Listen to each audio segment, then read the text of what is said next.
This program is about unsolved mysteries. Whenever possible, the actual family members and police officials have participated in recreating the events. What you're about to see is not a news broadcast. Tonight on Unsolved Mysteries, the lovely city of Texarkana, where cats begin to vanish. The chilling investigation leads police to find a disturbing individual they dub the feline vampire. Join me in this horrid tale.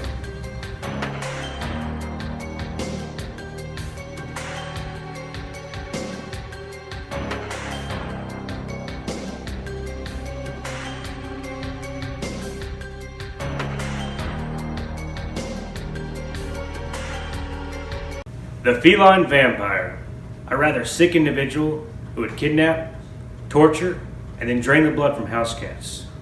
Evidence soon led police to the suspect of Ricky Forte. We dove into Ricky's chilling past. Here's an interview from a priest that knew Ricky. I'm Father Joseph McKinney. Ricky Forte was in our church. He was a very mischievous child, always causing trouble.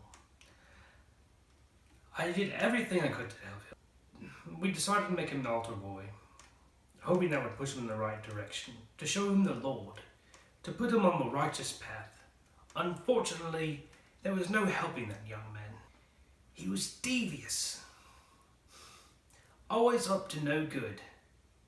There is not a good bone in that young man. I wish I could say I was surprised by these allegations against him, but I'm not. It's not shocking at all. You could tell he was a troubled soul. The bishop came to visit our parish once, and Ricky thought it'd be funny to burn the bishop's brand new Cadillac down to the ground. First, Ricky proceeded to drink the holy wine. He then proceeded to make a Molotov cocktail out of that wine bottle and threw it into the bishop's car, causing it to burn to the ground. He had this weird, strange obsession about calendars. He stole, every calendar in the church. I do not know what he'd done with him. I just don't know what to say about the young man. Rather chilling when even a priest doesn't think your soul can be saved. We also obtained an interview from one of Ricky's neighbors when he was a child. Ricky Forte, he is my neighbor. He's a kid growing up. He is a little heathen. He'd always ring my doorbell, run away, whatnot. He is always causing trouble in the neighborhood. Bit of a temper tantrum that young boy had. I always knew he'd amount to trouble. He sort of looked like a thermometer at times. You'd see the red just go on up like a thermometer and whatnot. It's no surprise the law finally caught up with him and whatnot.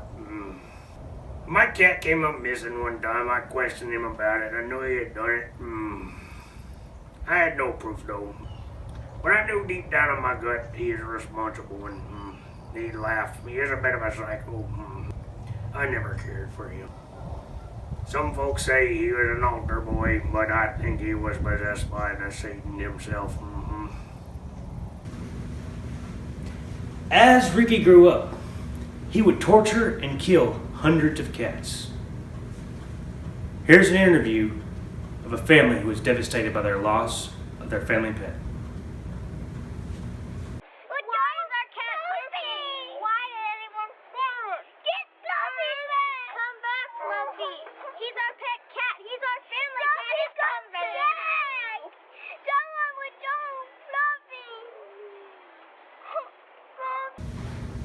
Police would later capture Ricky Forte.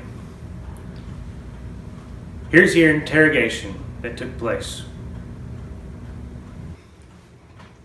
My name is Detective Dan Davenport, and it's currently 2:12 p.m. We're interviewing Ricky Forte.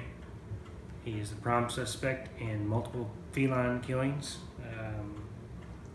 First of all, Ricky, I just want you to know that you are aware that you are being videotaped right now and you've waived your right for counsel.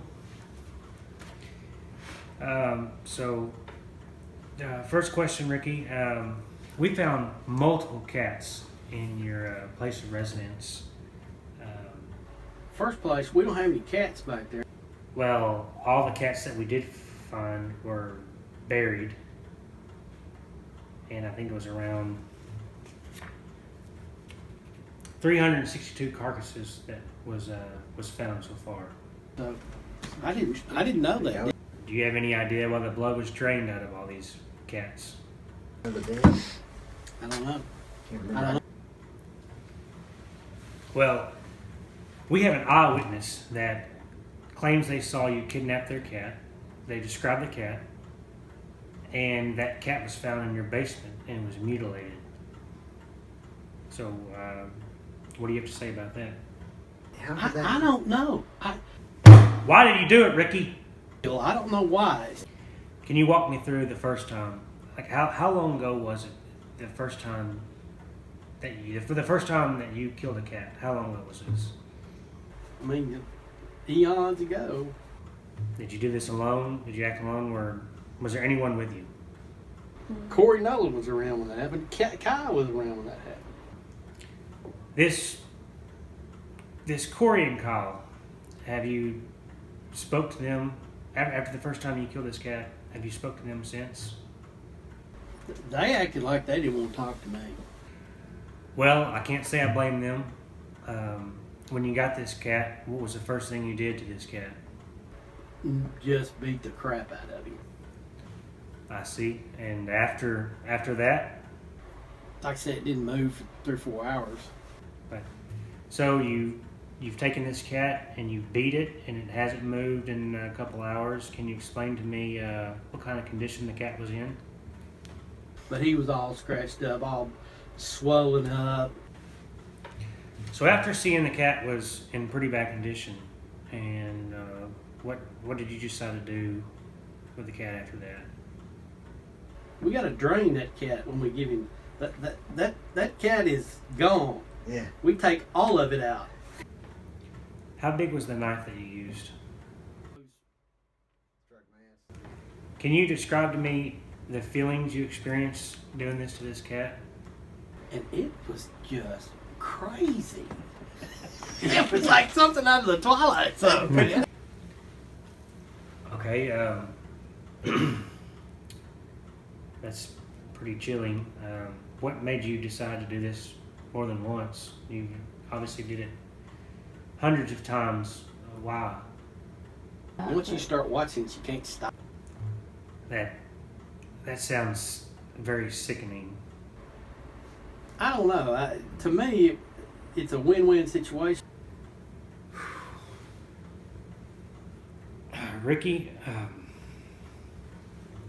how did you get these cats to come to you? Yeah. And then what would you do with them next? I jerked that cat up, throw him in the truck, When you got the cats into your truck, how would you calm them down? What would you do to them? We always had a little paper there, and we just beat the hell out of it. How do you feel knowing that you did this to someone's family of pets? And these aren't all stray cats. A lot of these cats were part of someone's family. How does that make you feel? You think this is funny? Son, let me tell you, you need to wipe that smile off your face. I want to know why you would do such a thing. What makes you the person to do this? The Grim Reaper. Yep. I believe that you might be a real psychopath. I mean, how do you even think this interview is going right now? But it's gone, fairly well. I mean, it's as good as it can go. Ricky, do you feel bad at all? I mean, do you have an ounce of remorse in your body? The sadness that you've caused these families.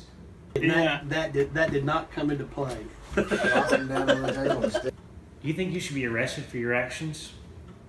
I mean, that's your call. You're right. It is my call. And I'll tell you right now, Ricky Forte, you're under arrest. You're going to jail. Go to jail? No, you know we're going to make the jailhouse, buddy. Did you just threaten an officer? Because let me tell you right now, I take threats seriously. And you will be going to jail. I will make sure of it myself. I'm fixing to go get me somebody. Unfortunately, that afternoon, as Ricky was being escorted to county lockup, he killed Detective Davenport and 2 other officers. He escaped police custody and still remains at large. Some would say very large. If you've seen or know where Ricky may be staying, he's considered very dangerous. Please contact the authorities. If you have any information regarding the cases presented tonight, please call 1-800-876-5353. If you wish, you need not give your name. 1-800-876-5353.